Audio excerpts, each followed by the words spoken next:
Hello दोस्तों, ये कहानी मेरी बुआ की है।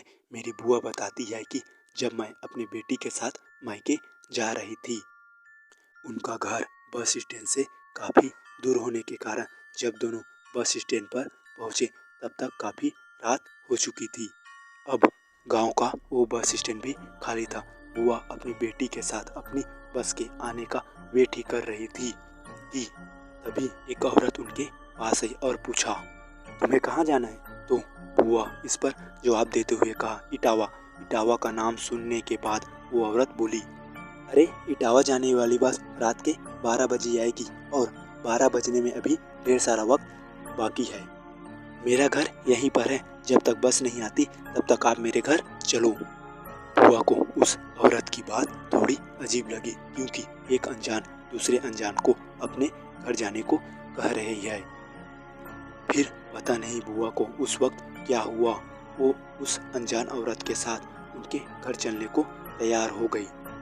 फिर बुआ और उसकी बेटी उस घर के अंदर दाखिल हुए तो उनकी नज़र सबसे पहले दीवारों पर लगी खून पर गई, जिसे देखते ही दोनों थोड़ा सा घबरा गए।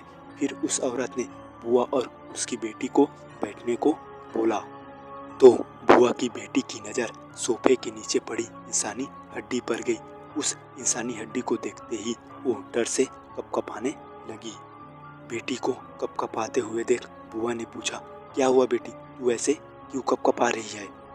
मगर वह उस वक्त कुछ भी बता नहीं पाई। फिर कुछ देर बाद बुआ ने उस औरत से पूछा, क्या आप अकेले ही रहती है? तो इस पर उस औरत ने जवाब देते हुए कहा, नहीं तो मेरा बेटा और मेरे बेटी भी साथ ही रहते हैं।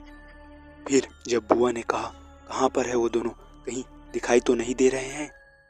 तो इस पर उस औरत बोली, बहुत पहले दोनों ही हार्ट अटैक से मर गए। अभी उस औरत ने इतना कहा ही था कि तभी बुआ की नज़र उस औरत के उल्टे पैरों पर पड़ी।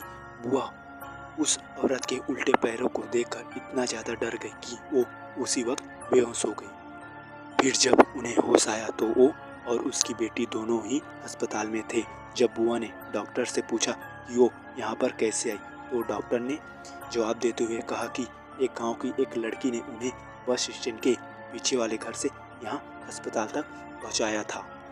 बाद में बुआ जब उस लड़की से मिली तो उन्हें वो लड़की उस घर के अस्पताल से ले गई थी और उसी ने बताया कि उसने ही उन्हें उस घर की तरफ जाते हुए देखा और वे अच्छे से जानती थी कि अब आगे क्या होगा।